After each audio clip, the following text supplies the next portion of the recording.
Hello friends, एक बार फिर आप सबका आपके अपने YouTube channel N to N की दुनिया में हार्दिक स्वागत है। टीजीटी पीजीटी हिंदी के अति महत्वपूर्ण क्वेश्चन लेके आया हूँ। तो बढ़ते हैं अपने क्वेश्चन की तरफ। बढ़ने से पहले यदि अभी तक आपने चैनल को सब्सक्राइब नहीं किया है तो सब्सक्राइब अवश्य कर लें और घंटे के निशान को अवश्य दबाएं। तो बढ़ते हैं अगले क्वेश्चन की अपने क्वेश्चन की तरफ। आज का पहला क्वेश्चन, आदिकाल के किस कवि ने पहेलियाँ और मुकरियाँ लिखी हैं? इसके ऑप्शंस हैं चंद्रबरदाई, विद्यापति, स्वयंभू, अमीर खुसरो। तो इसका राइट आंसर है डी, अमीर खुसरो।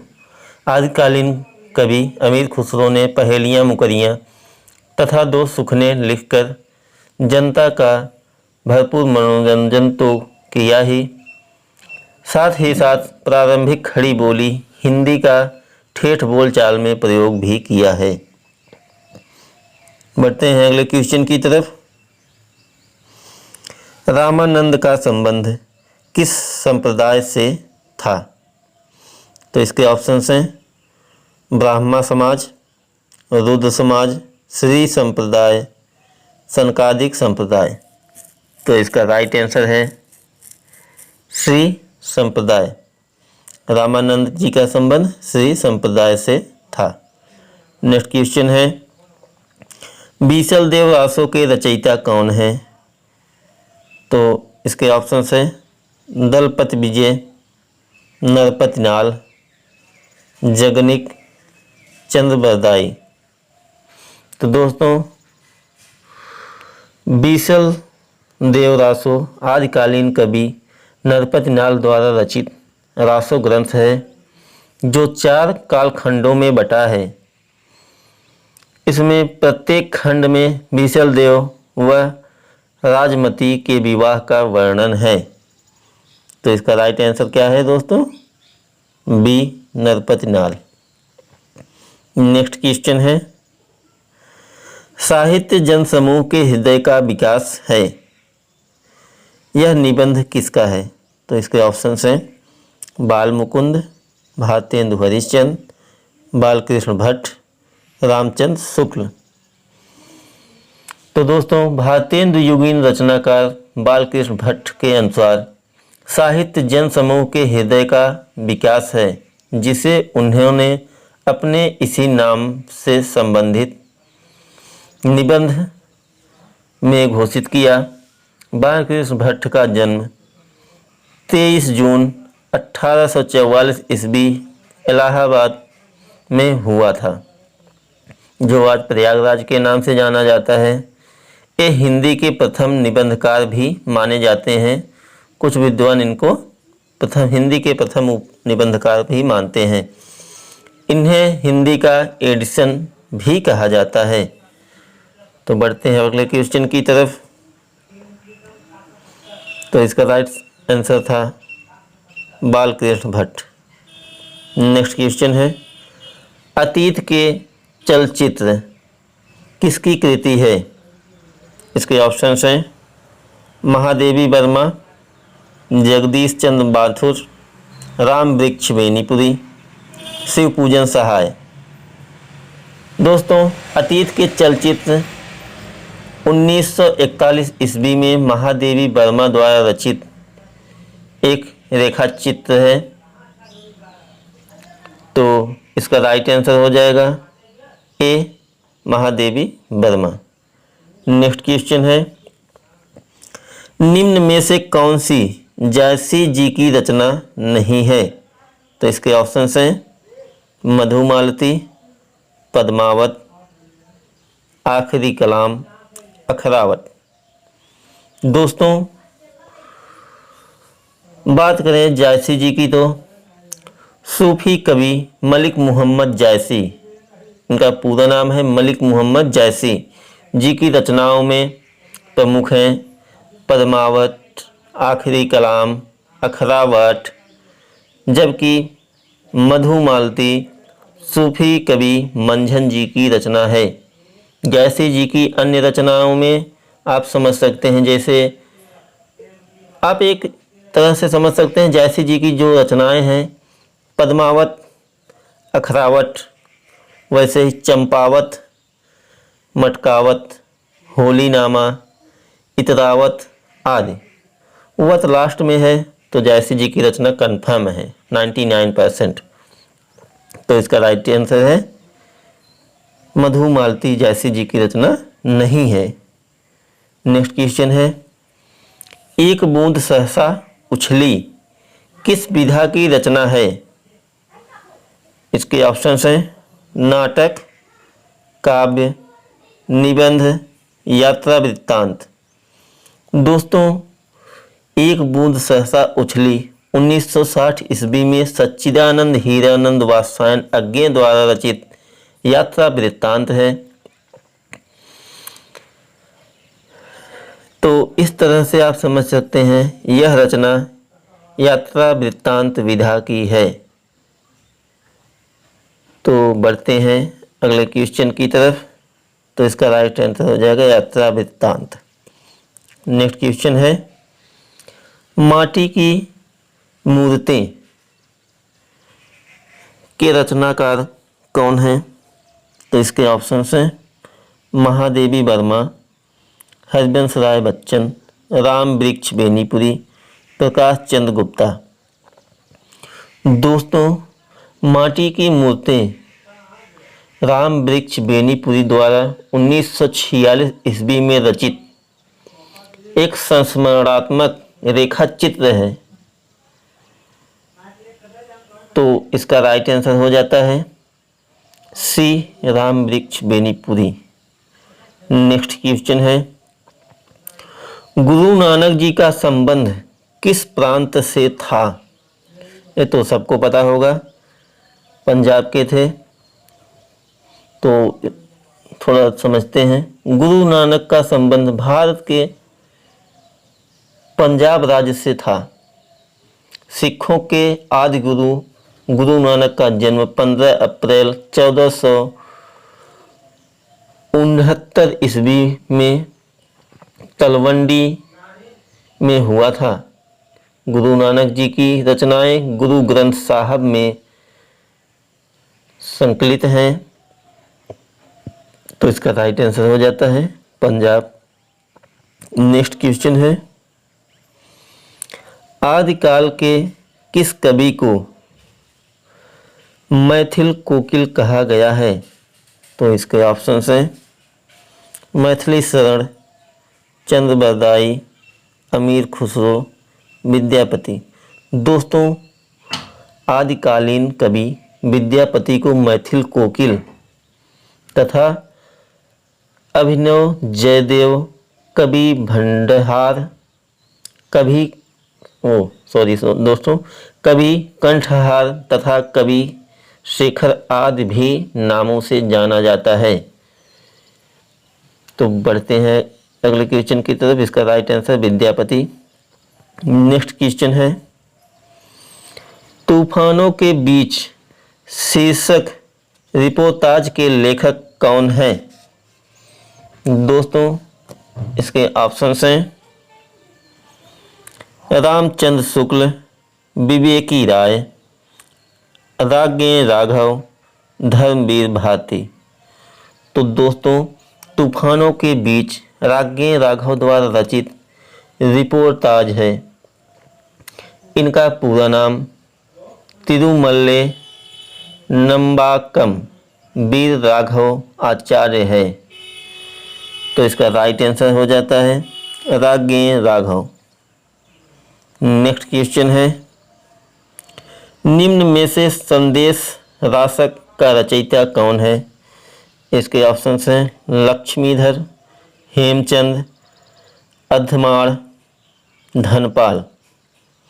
तो दोस्तों, संदेश रासक आदिकालीन कवि अब्दुल रहमान, जिन्हें अधमाड़ के नाम से जाना जाता है।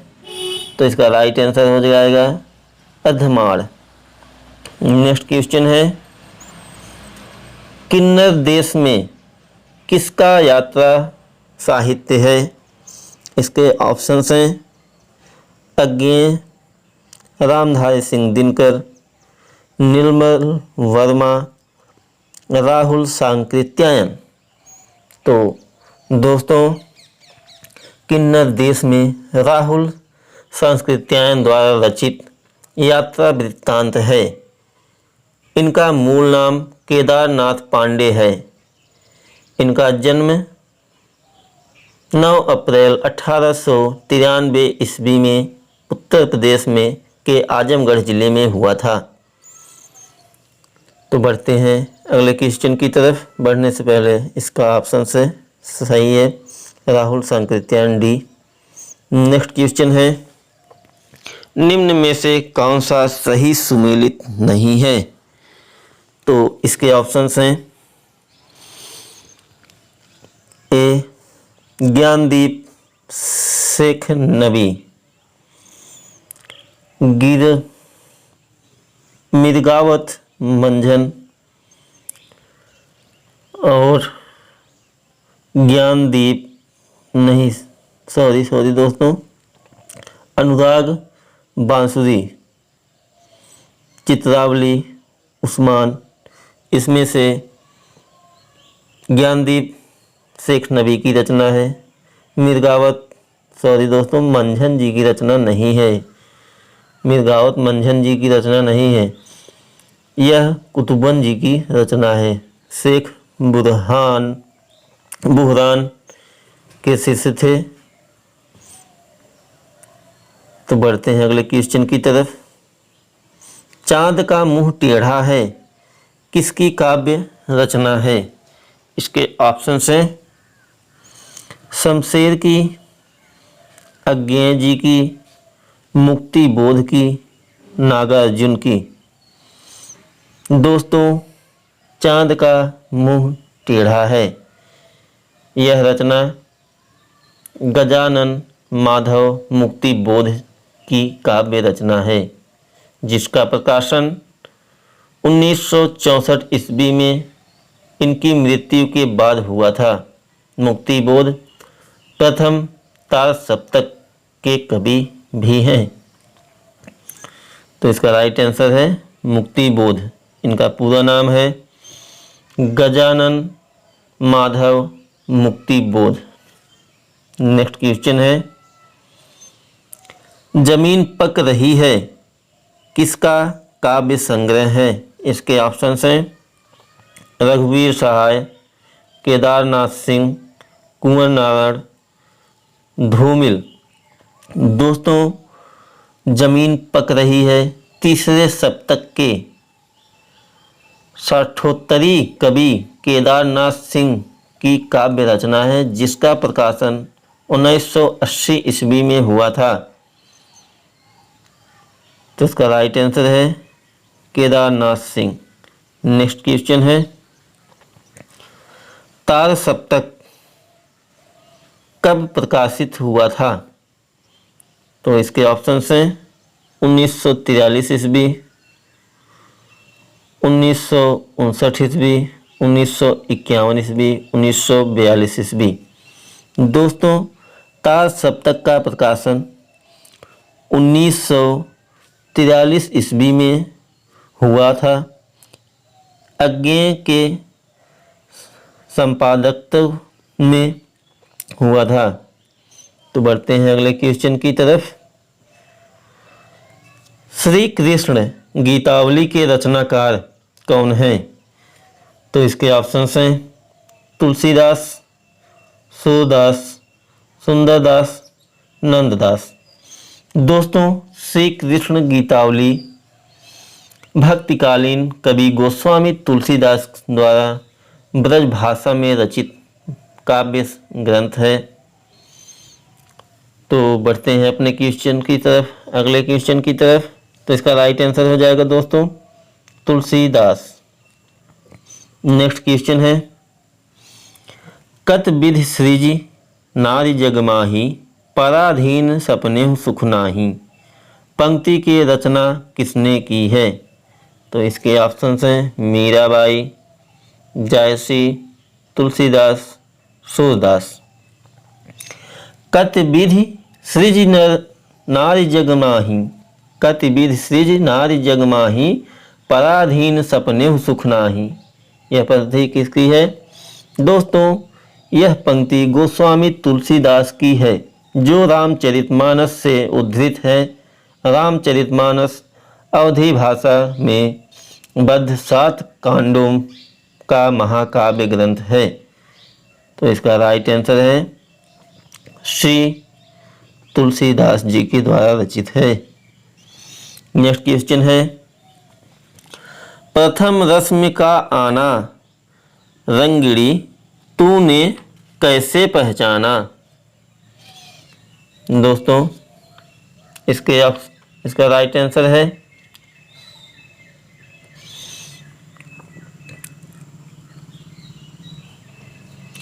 इसके ऑप्शंस हैं निराला जी, महादेवी वर्मा, पंत जी, प्रसाद जी। प्रथम रश्मि का आना रंगिणी तूने कैसे पहचाना। दोस्तों यह पंक्ति छायावादी कवि सुमित्रा नंदन पंत की है। पंत को प्रकृति का सुकुमार कवि भी कहा जाता है। तो इसका राइट आंसर है पंत जी। नेक्स्ट क्वेश्चन है, तंत्रिनाद कवित्त रस सरस राग रतिरंग, तंत्रिनाद कवित्त रस सरस राग रतिरंग। यह पंक्ति के रचयिता कौन है? इसके ऑप्शंस हैं केशवदास, भूषण, चिंतामणि, बिहारी। दोस्तों तंत्रिनाद कवित्त रस सरस राग रतिरंग, यह पंक्ति रचनाकार रीतकालीन कवि बिहारी जी की है। बिहारी जी रीतिबद्ध कवि हैं। इन्होंने हिंदी में श्रृंगार सतसई की परंपरा का सूत्रपात किया था। तो इसका राइट आंसर हो जाएगा दोस्तों D, Bihari ji. Next question है, भक्तमाल की रचना किसने की थी। भक्तमाल की रचना किसने की थी? इसके ऑप्शंस हैं सूरदास, विष्णुदास, रामानंद, नाभादास। दोस्तों भक्तमाल की रचना नाभादास ने की है। इनका नाम नाभा अली तथा ग्रियर्सन के अनुसार नारायण दास भी है। तुलसीदास के समकालीन एक कवि माने जाते हैं। तो इसका राइट आंसर है नाभादास, डी। नेक्स्ट क्वेश्चन है, निज भाषा उन्नति है सब उन्नति का मूल। निज भाषा उन्नति है सब उन्नति को मूल, यह पंक्ति किसकी है? तो इसके ऑप्शंस हैं मैथिली शरण गुप्त, रामधारी सिंह दिनकर, भारतेंदु हरिश्चंद्र, प्रताप नारायण मिश्र। दोस्तों निज भाषा उन्नति है सब उन्नति का मूल, यह पंक्ति नवजागरण के अग्रदूत कहे जाने वाले भारतेंदु हरिश्चंद्र जी की है। तो बढ़ते हैं अगले क्वेश्चन की तरफ। इसका राइट आंसर है भारतेंदु हरिश्चंद्र। नेक्स्ट क्वेश्चन है, चतुर्भुज दास किसके पुत्र थे? सॉरी दोस्तों, चतुर्भुज दास किसके पुत्र थे? तो इसके ऑप्शंस हैं नंददास, परमानंद दास, सूरदास, कुंभन दास। तो इसका राइट आंसर है चतुर्भुज दास कुंभन दास के पुत्र थे। नेक्स्ट क्वेश्चन है, खूंटियों पर टंगे लोग, खूंटियों पर टंगे लोग किसका काव्य संग्रह है? इसके ऑप्शंस हैं त्रिलोचन, सर्वेश्वर दयाल सक्सेना, नागार्जुन, केदारनाथ अग्रवाल। तो दोस्तों खूंटियों पर टंगे लोग तीसरे सप्तक के कवि सर्वेश्वर दयाल सक्सेना का काव्य संग्रह है, जिसका प्रकाशन 1882 ईस्वी में हुआ था। इनकी अन्य महत्वपूर्ण रचनाएं हैं काठ की घंटियाँ, बांस का पुल, एक सूनी नाव, गर्म हवाएं तथा कुआनो नदी सर्वेश्वर दयाल सक्सेना के प्रमुख काव्य संग्रह हैं। तो दोस्तों, आज यहीं समाप्त करते हैं। क्वेश्चन आपको कैसे लगे कमेंट में अवश्य बताएं। थैंक यू दोस्तों।